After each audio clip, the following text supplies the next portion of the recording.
ఓ శ్రీ గురుభ్యో నమః. ఓ శ్రీ మహాగణాధిపతి నమః. అందరికీ నమస్కారం. ఈ వీడియోలో 1 ఆగస్టు 2024 గురువారం దినఫలాలు, తారాబలము, చంద్రబలము, ప్రయాణానికి వారసులలో మరియు గాతువారం వివరాలు ఇక్కడ వివరిస్తున్నారు. స్వస్తి స్త్రీ క్రోధినామ సంవత్సరము, దక్షిణాయనము, గ్రీష్మ ఋతువు, ఆషాఢ మాసము గురువారం అయింది 1 ఆగస్టు 2024. సూర్యోదయము 5:55 ప్రారంభమవుతుంది. సూర్యుడు సాయంత్రం 6:46 అస్తమిస్తాడు. తిథి సూర్యోదయ కాల తిథి ద్వాదశి. ఈరోజు ఉదయం మధ్యాహ్నం 3:30 వరకు ఉంటుంది. తదుపరి కృష్ణ త్రయోదశి మధ్యాహ్నం తర్వాత. మృగశిర నక్షత్రం ఈరోజు ఉదయం 10:25 వరకు ఉంటుంది. తదుపరి ఆరుద్ర వస్తుంది 10:20 తర్వాత. చంద్రరాశి మిథున రాశిలోనే ఉంటాయి ఈ రెండు నక్షత్రాలు కూడా. వర్జము ఈరోజు ఉదయం సాయంత్రం 7:01 నుంచి 8:39 వరకు. అలాగే దుర్ముహూర్తము ఈరోజు 10:14 ఉదయం నుంచి 11:05 వరకు. తిరిగి మధ్యాహ్నం 3:21 నుంచి 4:11 వరకు. ఈరోజు గురువారం రోజు రాహుకాలము 1:58 నుంచి 3:34 వరకు ఉంటుంది. అమృత గడియలు ఈరోజు లేవు. యోగము ఈరోజు వ్యాఘాత ఈరోజు మధ్యాహ్నం 12:50 వరకు ఉంటుంది. తదుపరి హర్షణ. ఈరోజు కరణము కౌలవ తెల్లవారుజామున 3:40 వరకు. తదుపరి తైతుల ఈరోజు మధ్యాహ్నం 3:30 వరకు ఉంటుంది. సూర్యుడు ఈ నెలంతా కూడా 16 ఆగస్టు వరకు కర్కాటక రాశిలో సంచారం. 17 జూలై నుంచి 16 ఆగస్టు వరకు ఉంటాడు. కాబట్టి 16 ఆగస్టు తర్వాత సింహరాశిలోకి ప్రవేశిస్తాడు.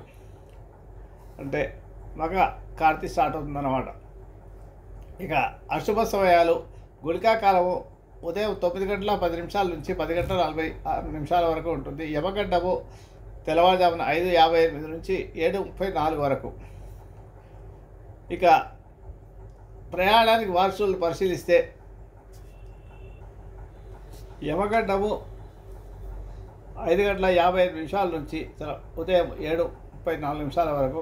ప్రయాణానికి వారసుల్లో దక్షిణ దిశ గురువారం వారసులు అవుతున్న ప్రయాణం చేయకూడదు. పడమ దిక్కు దాలాము ఉంటుంది కాబట్టి ఏమైనా పనులు ఉంటే పడమ వైపు వెళ్ళి పనులు చూసుకోండి. ఒకవేళ మీకు తప్పనిసరితో దక్షిణ వైపు వెళ్ళాలనిపిస్తే పడమ వైపు వెళ్ళి పనులు చూసుకొని వచ్చేటప్పుడు దక్షిణ వైపు పని చూసుకుంటే అప్పుడు మీకు పనులు బాగా సాగుతాయి.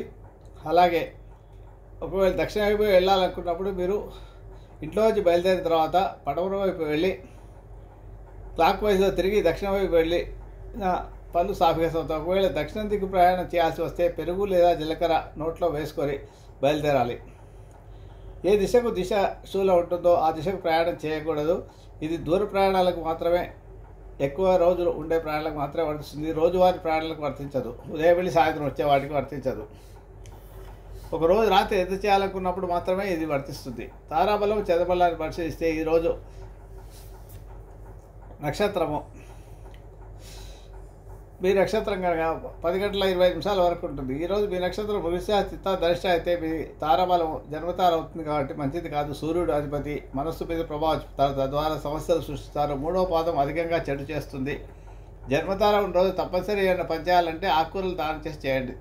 దానివల్ల మీకు సాఫీగా సాగుతాయి. మీ నక్షత్రము ఆరుద్ర, స్వాతి, శతభిషం అయితే తారాబలము పరమైతి దారి అవుతుంది. పరమైతి దారిలో ఏదైనా పనులు చేస్తే కొంత కష్టం మీద పనులు అవుతాయి, కానీ చివరకు మంచి ఆర్థిక లాభాలు ఉంటాయి. మీ నక్షత్రము పునర్వసు, విశాఖ, పూర్వభద్ర అయితే మిత్రతారలో ఏ పని చేసినా అన్ని సౌకర్యంగా ఉంటే ఆనందం కలుగుతుంది. ఇక సృజనాత్మక అభివృద్ధి, ఊహించని ఫలితాలు లభిస్తాయి. మీ నక్షత్రము పుష్యమి, అనురాధ, ఉత్తరాభద్ర అయితే నైదంతార అవుతుంది. కాబట్టి నైదంతారలో ఏ పని చేయకూడదు, విడిచిపెట్టాల్సిందే. ఇది మంచిది కాదు. దీనివల్ల ఇబ్బందులు వస్తాయి. ఆర్థిక నష్టము, తగాదాలు, గొడవలు ఏర్పడతాయి. కాబట్టి మీరు విడిచిపెట్టడే మంచిది. తప్పనిసరి పరిస్థితుల్లో ఏదైనా పని చేయాలనిపిస్తే మాత్రం మీరు నువ్వులతో కూడా బంగారాన్ని దానం చేస్తే ఆ పనులు ఈరోజు ఏదైనా పని చేయాలనుకుంటే మాత్రం నువ్వులతో కూడా బంగారం దానం చేసి చాలా ముఖ్యమైన పని అయితేనే అలా చేయండి. లేకపోతే మీరు ఈ విడిచిపెట్టుకోవడమే మంచిది. మీ నక్షత్రం ఆశ్లేష, జ్యేష్ఠ, రేవతి అయితే సాధంతారవుతుంది కాబట్టి ఏ పని చేసినా కార్యసిద్ధి ఉంటుంది. అన్ని రకాల పనులు చేసుకోవచ్చు. మీ నక్షత్రం అశ్విని, మఘ, మూల అయితే ప్రత్యక్తారవుతుంది. ప్రత్యక్తాల్లో ఏ పని చేసినా వ్యతిరేకత ఉంటుంది. మంచిది కాదు. ప్రయాణాల్లో ప్రమాదాలు, వ్యాపార ఒప్పందాల్లో నష్టాలు. ఈ పని చేయాలనుకుంటే ఉప్పు దానం చేస్తే మీకు పని సాఫీగా సాగుతుంది. మీ నక్షత్రం భరణి, పూర్వ పలుగుడి, పూర్వాషాఢ నక్షత్రాలు అయితే క్షేమతార కాబట్టి వాహన కొనుగోలు చేసుకోవచ్చు, ప్రయాణాలు చేయొచ్చు, శస్త్రచికిత్సలు చేయొచ్చు, క్షేమకరం. మీ నక్షత్రం కృత్తిగా ఉత్తరాషాఢ నక్షత్రం అయితే విపత్తార కాబట్టి బాగుండదు. రాహు అధిపతి అవుతాడు కాబట్టి ప్రయాణాల్లో ప్రమాదాలు అవుతాయి. శుభకార్యాలు అసలు చేయకూడదు. ప్రారంభించిన పని మధ్యలోనే ఆగిపోతుంది. బెల్లం దానం ఏదైనా పని తప్పకుండా చేయాల్సిన పరిస్థితి వస్తే బెల్లం దానం చేస్తే కొంతవరకు మీకు పని సాఫీగా సాగుతుంది. మీ నక్షత్రము రోహిణి, హస్తాశ్రవణం అయితే సంపత్తార అవుతుంది కాబట్టి సంప్రదాయం శుభప్రదము. ధన విషయంలో ఇబ్బందులు ఉండవు. బుధుడు అధిపతి కాబట్టి వ్యాపార లావాదేవీలు, ధనానికి సంబంధించిన ప్రతి పని కారానుకూలతో ఉంటుంది. మీ నక్షత్రం ఆరుద్ర, స్వాతి, శతభిషం అయితే జన్మతార అవుతుంది కాబట్టి బాగుండదు. ఏ పని చేసినా ఇబ్బందులు వస్తాయి కాబట్టి విడిచిపెట్టడే మంచిది. ఆకుకూరలు దానం చేసి చేయాలి తప్పనిసరి పరిస్థితిలో ఏదైనా పని చేయాలంటే. మీ నక్షత్రం పునరుసు, విశాఖ, పూర్వభద్ర అయితే పరమత్య తార అవుతుంది కాబట్టి ఏ పని చేసినా కూడా సాఫీగా సాగుతుంది. కానీ కష్టం మీద పని పూర్తవుతుంది, ధనలాభం ఉంటుంది. మీ నక్షత్రం ఆశ్లేష, జ్యేష్ఠ, రేవతి అయితే తారాబలము 5 తార. ఏ పని చేసినా వ్యతిరేకత ఉంటుంది, చాలా ఇబ్బందులు వస్తాయి కాబట్టి వాయిదా వేసుకోవడం మంచిది. తప్పనిసరి పరిస్థితిలో ఏదైనా ముఖ్యమైన పని చేయాలంటే నువ్వులతో కూడా బంగారం దానం చేయాలి, లేదా వాయిదా వేసుకోవడం మంచిది. అశ్విని, మఖ, మూల నక్షత్రాలు సాధంతారు కాబట్టి కార్యసిద్ధి. ఏ పని చేసినా కూడా అన్ని పనులు సాఫీగా సాగుతాయి. భరణి, పూర్వములుగుడి నక్షత్రాలు ప్రత్యక్తారు కాబట్టి ఏ పని చేసినా వ్యతిరేకత కాబట్టి వ్యాపార ఒప్పందాలు నష్టాలు జరుగుతాయి. ప్రయాణాల్లో ఇబ్బందులు వస్తాయి. శుభకార్యాలు అసలు చేయకూడదు. మీ నక్షత్రము కృత్తిక, ఉత్తరాషాఢ నక్షత్రాలతో క్షేమతార అవుతుంది కాబట్టి శుభప్రదము. క్షేమతారలో వాహనాలు కొనుగోలు చేయవచ్చు, శస్త్రచికిత్సలు చేసుకోవచ్చు, క్షేమకరము. మీ నక్షత్రం రోహిణి, హస్తాశ్రవణం అయితే విపత్తార అవుతుంది కాబట్టి మంచిది కాదు, విడిచిపెట్టాలి. విపత్తార రోజు ఏ పరిస్థితిలో ఏ పని చేసినా శుభకార్యాలు చేసినా ఆ కార్యం ప్రారంభించడానికి ముందు బెల్లం దానం చేసి చేయాల్సి వస్తుంది. ఏ పని ప్రారంభిస్తే ముందుకు సాగదో మధ్యలో ఆగిపోతుంది. మీ నక్షత్రం వృషిక, చిత్త, ధనిష్ట అయితే తారాబల సంపత్తార అవుతుంది.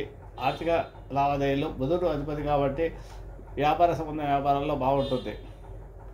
ఇక చంద్రబలం ఉండే రాశులు మేష, వృషభ, మిథున, సింహ, కన్య, తుల, ధనుస్సు, మకర మరియు కుంభ రాశులు వారికి చంద్రబలం బాగుంది. వృశ్చిక రాశి వారికి అష్టమ చంద్రుడు, మీనరాశి వారికి అర్ధాష్టమ చంద్రుడు, కర్కాటక రాశికి ద్వాదశచంద్రుడు. కాబట్టి ఈ 3 రాశుల వారు దూర ప్రయాణాలకు చేయడం మంచిది కాదు, ప్రారంభం చేయకూడదు, వాయిదా వేసుకోవడం మంచిది. శుభకార్యాలు కూడా చేయకూడదు. ఘాతువారం ఈరోజు తుల, కుంభరాశుల వారికి ఘాతువారం అవుతుంది. ఘాతువారం రోజున నూతన వస్త్రాలు ధరించడం కానీ, ఆభరణాలు ధరించడం కానీ, కొత్త వాహనాలు కొనడము, వాటిని నడిపించడం 2 చేయకూడదు. ముందు రోజు తెచ్చిపోయి ఈరోజు నడిపిస్తాడు, ఈరోజు తెచ్చిపెట్టుకొని ఇంట్లో పెట్టుకుని రేపు నడిపిస్తాడడం కానీ చేయకూడదు. కొనడం చేయకూడదు, నడపడం చేయకూడదు. దూర ప్రయాణాలు చేయడం మొదలైన ఈ ప్రయాణాలు వ్యక్తిగతంగా ఉండే ప్రయాణాలకే వర్తిస్తుంది. ఇద్దరు లేదా గ్రూప్ సమూహంలో చేసేటప్పుడు మాత్రం ఈ ప్రయాణాల వల్ల ఇబ్బంది ఉండదు. ఈ విషయాన్ని గుర్తుంచుకోవాలి. ఒకవేళ తప్పని పరిస్థితిలో బయటకు వెళ్ళాలనుకుంటే ఏదైనా ఆహారాన్ని తీసుకొని బయలుదేరటం మంచిది. ఇవి ఈరోజు పంచాంగ వివరాలు. శుభవస్తు.